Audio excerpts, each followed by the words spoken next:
We got an 87 Monte Carlo in here, all right?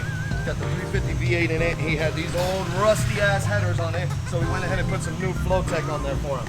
You go ahead and check them out. Oh, brand new, nice and purdy, all right? Runs to a 3-inch dual flowmaster system, and then we dumped it down to keep everything away from his axles, to keep it away from these fucking gorgeous wheels, all right?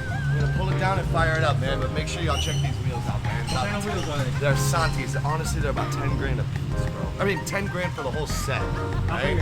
I think 26s. I'd have to check the tire. 26 at least. These guys do not roll around nothing less than 26, bro. Pull it down and fire it up. Make sure y'all hit the like button and subscribe, please. I am sick.